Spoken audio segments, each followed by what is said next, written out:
ওই গাড়িটা শুরু থেকেই এবং শেষ পর্যন্ত তারাতেই ছিল।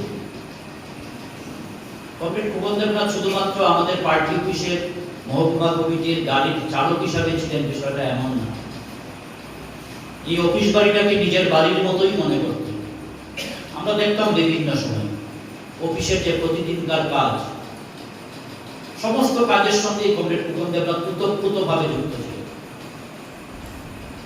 আজকে বাথরুমটা পরিষ্কার হয়নি, যিনি দায়িত্বে আছেন হয়তো আসেননি, নিজের নজরে পড়েছে, সঙ্গে সঙ্গে নিজেই সেই কাজটা করে অমুক ঘরটাকে একটু গুছিয়ে রাখতে হবে, হ্যাঁ, ঘরটা একটু অবসর, নিজেই সেখানে হাত লাগিয়ে লাগাচ্ছে।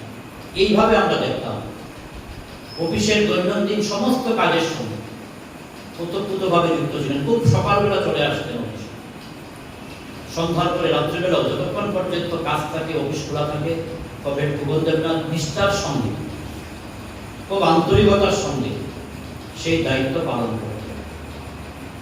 2018 সালে রাজ্যে সরকার পরিবর্তন হলো, বিজেপির নেতৃত্বে সরকার তৈরি হলো, একটা আদাফেসিস সন্ত্রাস, গোটা রাজ্যের মধ্যে গণতান্ত্রিক পরিবেশ নেই, পার্টি সংগঠনের কাজ করা যাচ্ছে না, একের পর আমাদের এই অফিসটাও আক্রান্ত হচ্ছে।